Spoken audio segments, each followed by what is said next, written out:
Hi guys, welcome back to my channel, Lady Literacy. Today I wanted to share with you a bunch of books that I recently purchased from a couple different Barnes & Nobles that I plan to read this summer to prepare me for the next school year. These are all books that teachers would read, so let's get to it.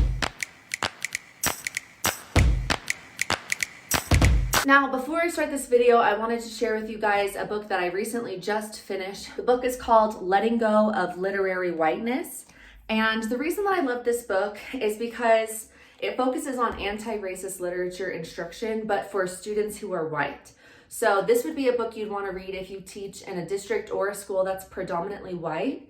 And it's geared more for the secondary level, so middle and high school. The reason I really liked this book is because it encourages teachers to look critically at the books they're using to teach their students grade level content, and then helps teachers think about teaching it from an anti-racist lens, and also gives teachers ideas on how to help white students interact with the story and the characters to understand how their whiteness factors into how they perceive the text. Culturally and linguistically responsive teaching is really important to me, and so I was really excited to start reading this book. It's super short. I can read you guys the chapter titles. Teaching about racism through literature in white schools. So again, this is focused for teachers who teach in predominantly white schools. Designing racial literacy objectives and assessments for literature-based units. Introducing a racialized reader response. Unearthing whiteness in canonical texts about racism. That was an amazing chapter. Applying a critical race theory lens to literary analysis. Planning for and responding to race talk. Again, a really powerful chapter. And then designing assignments to build racial literacy. I learned some terms that I haven't even heard of before. A lot of us know the color blindness mentality when thinking about race, and some of us understand how that can be harmful, but this book really dives into it. So if you care about culturally and linguistically responsive teaching, then I would definitely pick up this book, especially because, again, like I said, it's geared for students who are white, and helping them understand their own racial biases as well. And it really digs into race and how you can address it in the classroom through literature. With that being said, I wanted to introduce to you guys the books that I picked up recently at Barnes & Noble and why I picked them up. And then I'll be reading them, like I said, throughout the summer, just to kind of get ready for the school year and get as much knowledge into my brain as I can. The first book that I picked up is Notebook Know-How, Strategies for the Writer's Notebook. I really want to improve my practice in teaching writing, and so I thought this would be a great start. Hopefully with this book, I'll learn how to have them start their writing notebook, how to organize them, which is something that I really struggle with, how to give mini lessons, how to help students who are struggling with writing. Writing has always been something that's come really naturally to me and something that I really enjoy doing, and so I struggle teaching when students feel like they can't get any ideas and I don't know how to help them because they're just stuck in a rut. So I'm really excited to read this. It's called Notebook Know-How, Strategies for the Writer's Notebook, and it's by Amy Buckner.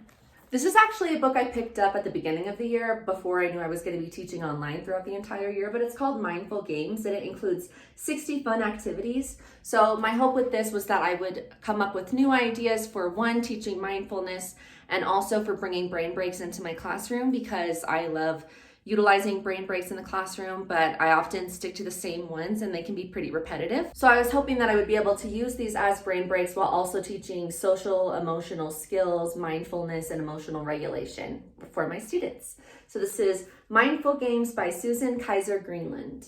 Okay, another book I just picked up recently is called The Wild Card, 7 Steps to an Educator's Creative Breakthrough. If I'm being honest, I don't even quite know what this book is about, but it drew me to it because I consider myself a really creative person, but I feel like when I'm halfway through the school year, my instruction can become more monotonous, and I really want to keep looking for ways to bring creativity into my classroom and keep my lessons engaging and exciting for students. The back of the book says, have you ever wished you were more creative or that your students were more engaged in your lessons? The Wild Card is your step-by-step guide to experiencing a creative breakthrough in your classroom with your students.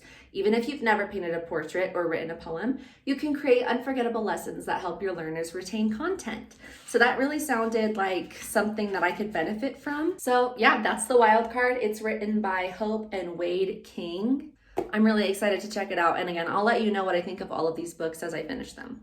Another book I picked up is Creating the Opportunity to Learn, Moving from Research to Practice to Close the Achievement Gap. Like I said, culturally responsive teaching is really important to me, and there still is a huge opportunity gap in the educational system and an achievement gap, and it's something that I really want to become a part of in fixing, and yet I still feel like no matter how much I learn, I'm struggling with bridging that gap. And so I was really hoping that this book would be able to help me reach all of my students. I want all of my students to be able to achieve the same amount of success and not have anything getting in their way. I want to read to you guys a quote on the back.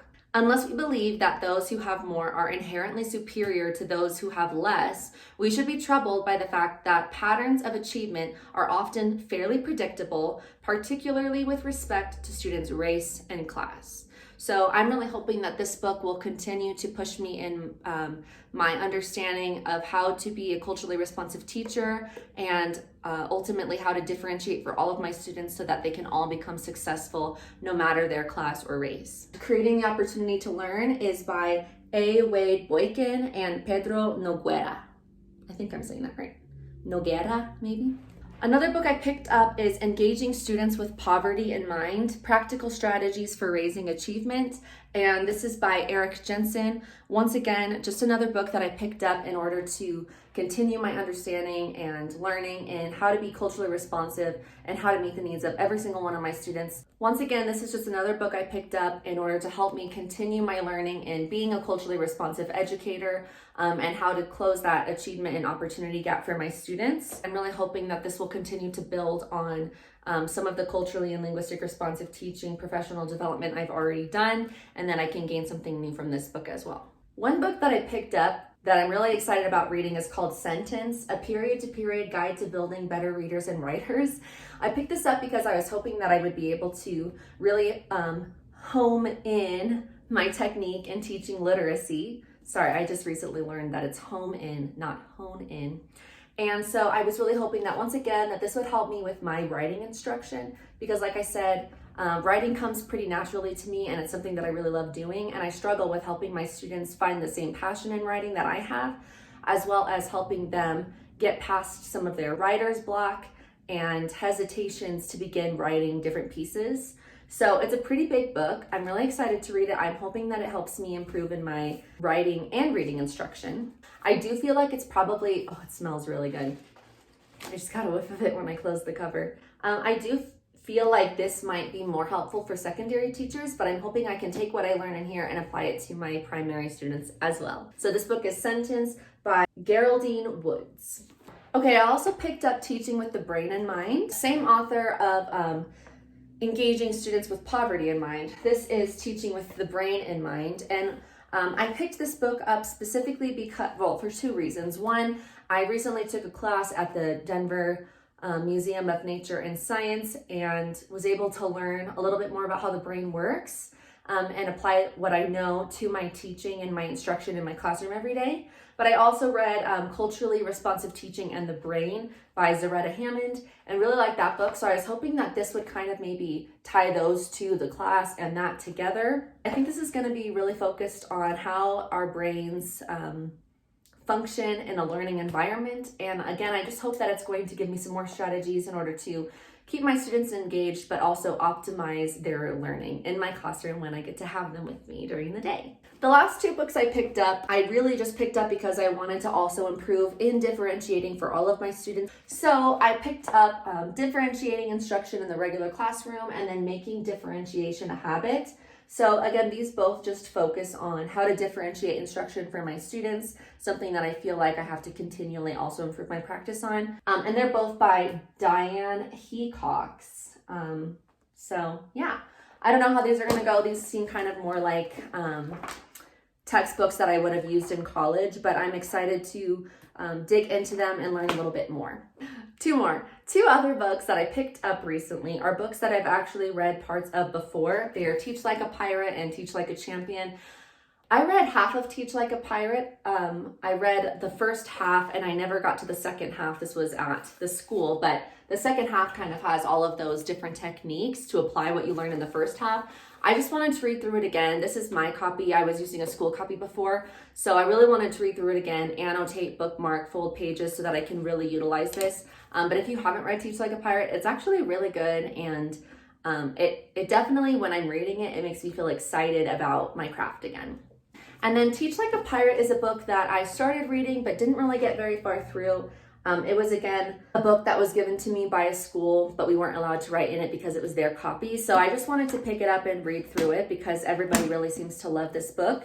And they also have videos, 75 videos included, for you to watch. So I guess if you have a DVD player, you can do that. Hopefully they're also online, I'm not sure. But I love getting to watch videos of teachers teaching because it's just helpful for me to see it in action rather than to just read it. So I picked this one up as well. If you haven't read it, I don't know, maybe check it out. It's pretty thick, but people love it for a reason, and I'm hoping that I'll be able to see that reason when I start reading it this summer. So there you have it, folks. Here are, let's see, 1, 2, 3, 4, 5, 6, 7, 8, 9, 10 different books that I plan to read this summer. I'm not nannying this summer, so I'm gonna have plenty of time on my hands to do a little bit of work, but then also hopefully read and get excited for the school year and kind of pump this brain full of new learning. So thanks for watching this video. If you're a teacher, definitely check out one of these books or recommend a professional development book that you've read that was really changing to your instruction in the comments below so I can check it out. Thank you guys. Bye.